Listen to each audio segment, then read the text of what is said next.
ഈ ഷർട്ടിട്ടിട്ട് അമ്പലത്തിൽ കയറരുത് എന്ന് പറയുന്നവർ നടത്തുന്ന ക്ഷേത്രങ്ങളുണ്ട്. അതായത് ക്ഷേത്ര സംരക്ഷണ സമിതി. ആദ്യം ഷർട്ടിട്ട് കയറാൻ പാടില്ല എന്നുള്ള നിയമം പാവക്കുളം ക്ഷേത്രത്തിൽ വിശ്വഹിന്ദു പരിഷത്തും ക്ഷേത്ര സംരക്ഷണ സമിതിയും ചങ്കൂറ്റമുണ്ടെങ്കിൽ നടപ്പാക്കട്ടെ.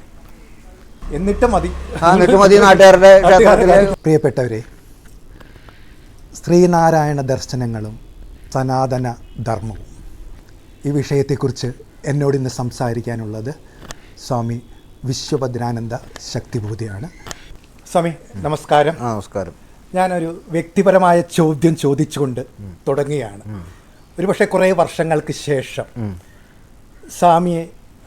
സ്വാമിയുടെയൊക്കെ കാലഘട്ടത്തിന് ശേഷം, നമ്മുടെയൊക്കെ കാലഘട്ടത്തിന് ശേഷം സ്വാമി എന്നൊരു കാഷായ വസ്ത്രാധാരി ആയതുകൊണ്ട് നാളെ ഒരു ഹിന്ദു സന്യാസി അല്ലെങ്കിൽ ഹിന്ദു സനാതന മൂല്യങ്ങൾക്ക് വേണ്ടി പ്രവർത്തിച്ചിരുന്ന ഒരു ഹിന്ദു സന്യാസി എന്ന് കാലം വിലയിരുത്തിയാൽ താങ്കൾ അതിൽ ഖേദിക്കും.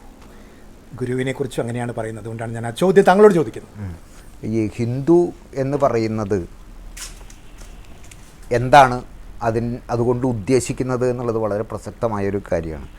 ഞാൻ കാവി ധരിച്ചിരിക്കുന്നത് ജാതി മതങ്ങൾക്ക് അതീതമായ മാനവികതയുടെ ഒരു ആത്മാന്വേഷണം നടത്തുന്ന വ്യക്തിയാണ് ഞാൻ എന്ന് മറ്റുള്ളവരെ ബോധ്യപ്പെടുത്താൻ വേണ്ടി മാത്രമാണ്. അതിനാണ് കാഷായം ധരിക്കുക എന്നാണ് ഞാൻ മനസ്സിലാക്കിയത്. അതല്ലാതെ അതിന് വേറെ അർത്ഥമൊന്നുമില്ല. ഇപ്പോൾ ജാതി നീതി കുല ഗോത്ര ദൂരകം നാമരൂപ ഗുണദോഷവർജിതം എന്ന് ശങ്കരാചാര്യർ തന്നെ വിവേക ചൂടാമണിയിൽ പറയുന്നുണ്ട്. 256 മന്ത്രമാണെന്നാണ് എൻ്റെ ഓർമ്മ.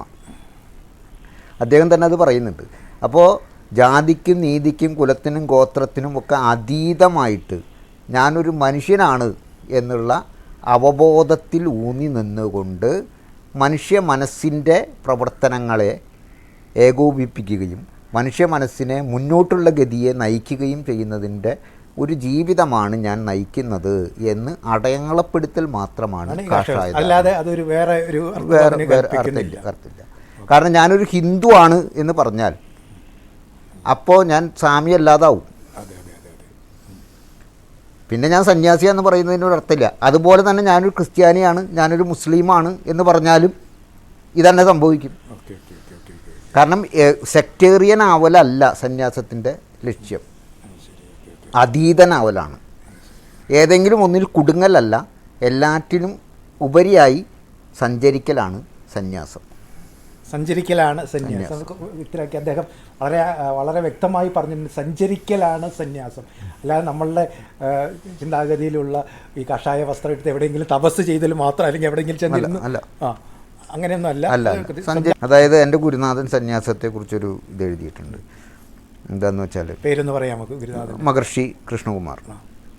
അതായത് പാറും മണമേറ്റാലും നാറുന്നത് തൊട്ടാലും തണ്ണീല മാറാത്ത കാറ്റാണൻ ഗുരുനാഥൻ. ഒരു കാറ്റിൻ്റെ സ്വഭാവമുള്ള വ്യക്തിയാണ് സന്യാസി. കാറ്റ് എന്തിനെ തൊടുന്നു അതിൻ്റെ മണം ആ കാറ്റിൽ ഉണ്ടാകും. പക്ഷേ കാറ്റ് ഒരു മണവും സ്വന്തമായി ഉള്ളതല്ല. കാറ്റ് ഉൾക്കൊള്ളാൻ പറ്റും. ശ്രീനാരായണ ഗുരുവിനെ പറ്റി ചോദിക്കണം. ഇപ്പം ഞാനൊക്കെ ചെറുപ്പകാലത്ത് പഠിച്ചിട്ടുള്ളതല്ല, വായിച്ച് മനസ്സിലാക്കിയിട്ടുള്ളത് ഒരു കല്ലിനെ ശിവനായി പ്രതിഷ്ഠിച്ചത് ഒരു വിപ്ലവം തന്നെയായി കേരളത്തിൽ എന്ന് തന്നെയാണ് പറയുന്നത്. അതൊരു വിപ്ലവം തന്നെയായിരുന്നല്ലേ ശരിക്കും. നമ്മുടെ സാമ്പ്രദായിക രീതികളിൽ നിന്ന് മാറ്റി ചിന്തിക്കല്ലേ ഒരു കല്ലിനെ ശിവനായി പ്രതിഷ്ഠിക്കുക എന്നത് ഒരു വലിയൊരു കാഴ്ചപ്പാടല്ലേ? അതെ, തീർച്ചയായിട്ടും. അതായത് നാരായണ ഗുരു എന്തിനാണ് അമ്പലം പ്രതിഷ്ഠിച്ചത്? ഇതൊരു ചോദ്യമാണ്. നാരായണ ഗുരു അമ്പലം പ്രതിഷ്ഠിച്ചത് വി മുരളീധരനെ പോലെയോ കുമ്മനം രാജശേഖരനെ പോലെയോ നരേന്ദ്രമോദിയെ പോലെയോ രാഹുൽ ഈശ്വറിനെ പോലെയോ അല്ലെങ്കിൽ കെ സുരേന്ദ്രനെ പോലെയോ അല്ലെങ്കിൽ വി ഡി സതീശനെ പോലെയോ ഒരു ഹിന്ദു ആണ് ഞാനെന്ന് പ്രഖ്യാപനം ചെയ്യാൻ വേണ്ടിയിട്ടല്ല. അതായത് അമ്പലത്തിൽ കയറാൻ അനുവാദമില്ലാതിരുന്ന, അന്നത്തെ വ്യവസ്ഥാപിത ക്ഷേത്രങ്ങളിലൊന്നും പ്രവേശിക്കാൻ അനുവാദമില്ലാതിരുന്ന പാവങ്ങൾക്ക് ഞങ്ങൾക്ക് ആരാധിക്കാൻ ഒരു ഇടം വേണം എന്ന് ഇദ്ദേഹത്തിനോട് ചെന്ന് അർത്ഥിച്ചപ്പോൾ അദ്ദേഹം പറഞ്ഞു, അത് ഞാൻ ഉണ്ടാക്കിത്തരാം എന്ന് പറഞ്ഞു. അദ്ദേഹം ഉണ്ടാക്കി കൊടുത്തു. അവിടെ പക്ഷെ അദ്ദേഹം എഴുതി വച്ചൊരു കാര്യം, ജാതിഭേദം മതദ്വേഷം ഏതുമില്ലാതെ സർവരും സോദരത്വേന വാഴുന്ന മാതൃകാസ്ഥാനം ആണിത് എന്നാണ്. ആ മാതൃകാസ്ഥാനം അവിടെ ജാതിയില്ല, മതവുമില്ല, ഒരു സാഹോദര്യ മനോഭാവം. മുഴുവൻ മനുഷ്യരും ഏകോദര സഹോദരങ്ങളാണ്. പുണർന്നു പെറുന്നതെല്ലാം ഒരു ജാതി എന്ന് നാരായണ ഗുരു പറയുന്നുണ്ട്. അപ്പോൾ പുണർന്നു പെറുന്നതെല്ലാം ഒരു ജാതി. ഇപ്പോൾ അമേരിക്കക്കാരനും ആഫ്രിക്കക്കാരനും ഇണ ചേർന്നാൽ കുട്ടിയുണ്ടാവും.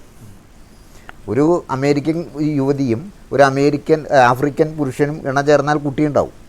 കറുത്തവനും വെളുത്തവനും എന്നുള്ള ഭേദമില്ല അവിടെ. അതായത് പുണർന്നു പെറുന്നതൊക്കെ ഒരു ജാതിയാണ്, മനുഷ്യജാതിയാണ്. ആ മനുഷ്യജാതിക്ക് ഒന്നിച്ചു വരാവുന്ന ഒരു സ്ഥലമാണ് അരുവിപ്പുറത്തെ ശിവപ്രതിഷ്ഠ നടത്തി എന്ന് ഇവർ പറയുന്ന നാരായണ ഗുരു പ്രതിഷ്ഠിച്ച സ്ഥലം. അത് കേരളത്തിൽ, ഇന്ത്യയുടെ, ലോകത്ത് തന്നെ ഒരു വലിയ വിപ്ലവമാണത്. അത് ആർക്കും ചെയ്യാൻ പറ്റില്ല, എളുപ്പമല്ല അത്. പ്രത്യേകിച്ച് അന്നത്തെ നിലനിൽക്കുന്ന അവസ്ഥയിൽ ചെയ്യാൻ പറ്റില്ല.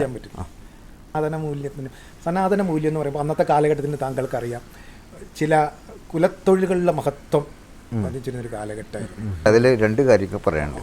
ഒന്ന്, ഞങ്ങൾ ശക്തിബോധികളുടെ കാഴ്ചപ്പാട് പറയാം. ശക്തിബോധി എന്ന് പറയുന്നൊരു പ്രസ്ഥാനമാണ് എൻ്റെ ദീക്ഷ പ്രസ്ഥാനം.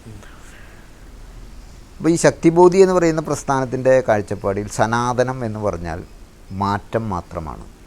എന്ന് പറഞ്ഞാൽ ഞാൻ പറയാം, അതായത് ഒരിക്കലും നശിക്കാത്തത് എന്താണോ അതിനെയാണ് സനാതനം എന്ന് പറയുന്നത്. ഒരിക്കലും നശിക്കാത്തതും എന്നെന്നും നിലനിൽക്കുന്നതും ആയിട്ട് മാറ്റം മാത്രമേ ഉള്ളൂ എന്നതാണ് സനാതനം എന്ന് പറഞ്ഞാൽ. നശിക്കാത്തത് എന്നാണ്, എന്നെന്നും ഉള്ളത്, നശിക്കാത്തത് എന്നൊക്കെയാണ് അർത്ഥം.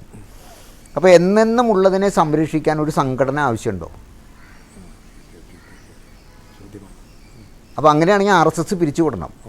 കാരണം അവർ സനാതനധർമ്മം സംരക്ഷിക്കാനാണ് ഉണ്ടാവുന്നത് എന്ന് പറയുന്നത് സനാതനം എന്ന വാക്കിനെ അപമാനിക്കലാണ്. മനസ്സിലായോ? അതായത് ഒരിക്കലും ചാവില്ല എന്നുറപ്പുള്ള ചിരഞ്ജീവിയായ ഒരാളെ ശുശ്രൂഷിക്കാനാണ് ഞങ്ങൾ എന്ന് പറയുന്ന പോലെയാണ്. അയാൾക്ക് മരണ ശുശ്രൂഷ കൊടുക്കാൻ വേണ്ടി, അയാൾക്ക് മരണം സംഭവിക്കാതിരിക്കാൻ വേണ്ടി ഞങ്ങളിങ്ങനെ കാവൽ വെക്കുക എന്ന് പറയുന്നത് പോലെയാണ് ഈ സനാതനത്തിനെ സംരക്ഷിക്കാനാണ് ഞങ്ങൾ എന്ന് പറയുന്നത്. സനാതനം എന്ന വാക്കിൻ്റെ അർത്ഥമെങ്കിലും അവർ ശരിക്കും പഠിക്കണം. നാശമില്ലാത്തത്, ഒരിക്കലും നശിക്കാത്തത് എന്നാണ് അർത്ഥം. അതിന് RSS പിടിച്ചുവിടണം. കാരണം അത് അല്ലെങ്കിൽ പിന്നെ അവരെന്താണ് സംരക്ഷിക്കാൻ ഉദ്ദേശിക്കുന്നത് എന്ന് പറയണം.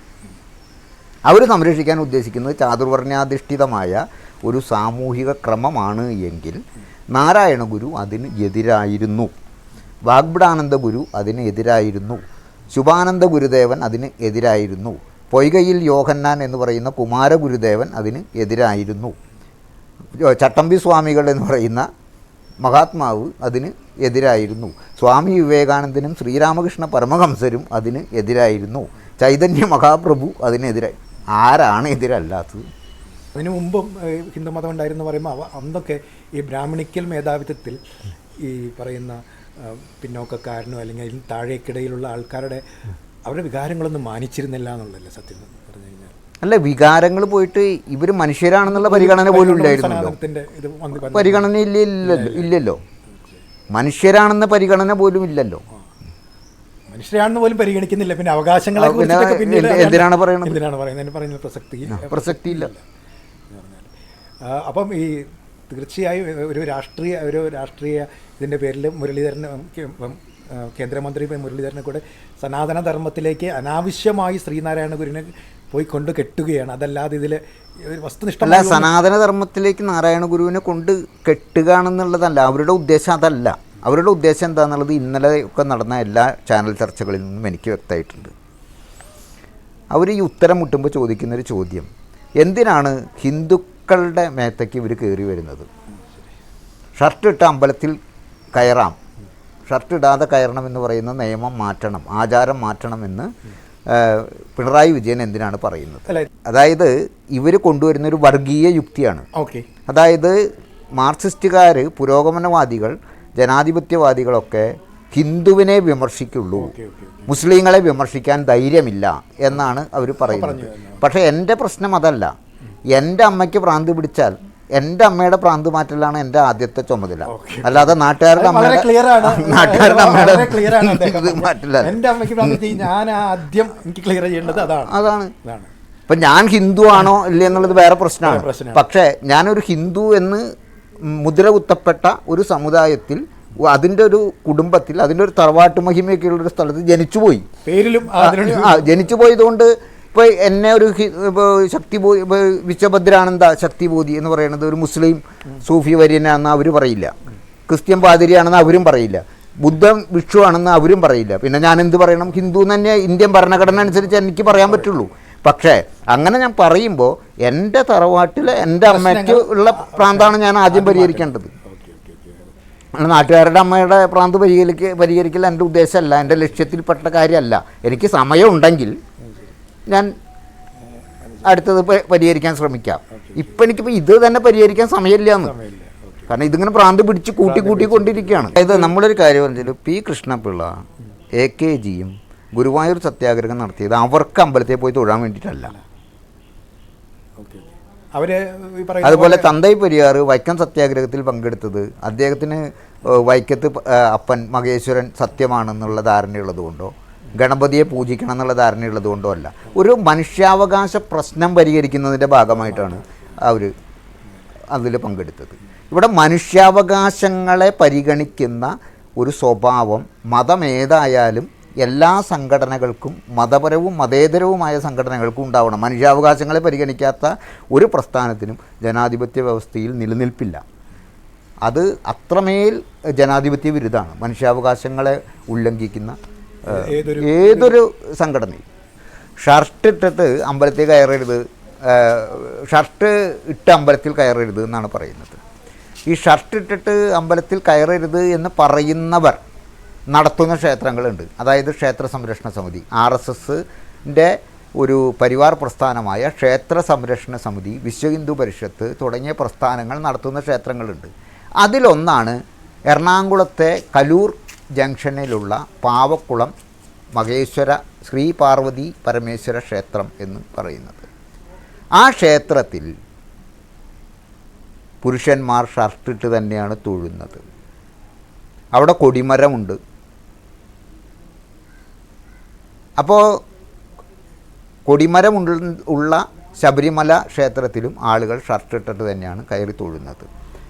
അപ്പോൾ കൊടിമരമുള്ള ശബരിമല ക്ഷേത്രത്തിൽ ആളുകൾ ഷർട്ടിട്ട് കയറിയാൽ ചോരാത്ത, കൊഴിഞ്ഞു പോകാത്ത ചൈതന്യം മറ്റ് ക്ഷേത്രങ്ങളിൽ, ശ്രീനാരായണയിൽ സ്ഥാപിച്ച ക്ഷേത്രങ്ങളിൽ മനുഷ്യൻ ഷർട്ടിട്ട് പോയാൽ കൊഴിഞ്ഞു പോകുമെന്ന് കരുതുന്ന NSSൻ്റെ സെക്രട്ടറി ഉൾപ്പെടെയുള്ളവരുടെ വളരെ പ്രധാനപ്പെട്ട ഒരു പോയിന്റാണ് വിവരം എന്താണ്? അവരുടെ ഈ ആചാരങ്ങളെക്കുറിച്ചും ഇവിടുത്തെ അമ്പലങ്ങളെക്കുറിച്ചുള്ള വിവരം എന്താണ്? ആദ്യം ഷർട്ടിട്ട് കയറാൻ പാടില്ല എന്നുള്ള നിയമം പാവക്കുളം ക്ഷേത്രത്തിൽ വിശ്വ ഹിന്ദു പരിഷത്തും ക്ഷേത്ര സംരക്ഷണ സമിതിയും ചങ്കൂറ്റമുണ്ടെങ്കിൽ നടപ്പാക്കട്ടെ. വളരെ പ്രധാനപ്പെട്ട ഒരു ചോദ്യമാണ്. നിങ്ങൾ ആ ക്ഷേത്രത്തിന്റെ പേര് ഒന്നുകൂടി ഒന്ന് സമയം ക്ഷേത്രം ഒന്നുകൂടി പറയാം, ആൾക്കാർക്കൊന്ന് കൃത്യമായിട്ട്. കലൂര് പാവക്കുളം ക്ഷേത്രം. എന്താ സംശയം? എന്നിട്ട് മതി നാട്ടുകാരുടെ. അതായത് നാരായണ ഗുരു ഒരു സന്യാസി ആയതുകൊണ്ടാണ്, ഹിന്ദു സന്യാസി ആയതുകൊണ്ടല്ല. ഹിന്ദു സന്യാസി എന്ന് പറഞ്ഞൊരു സന്യാസി ഇല്ല, ഇല്ല, സന്യാസിയേ ഉള്ളൂ. നാരായണ ഗുരു ഒരു സന്യാസി ആയതുകൊണ്ടാണ് അദ്ദേഹത്തെ ഇസ്ലാം മതത്തിലേക്കും ക്രിസ്തു മതത്തിലേക്കും ബുദ്ധമതത്തിലേക്കും ഒക്കെ ക്ഷണിച്ചപ്പോഴും അതൊക്കെ അദ്ദേഹം നിരാകരിച്ചത്. കാരണം ഒരു മതത്തിൽ കുടുങ്ങേണ്ട വ്യക്തിയല്ല സന്യാസി.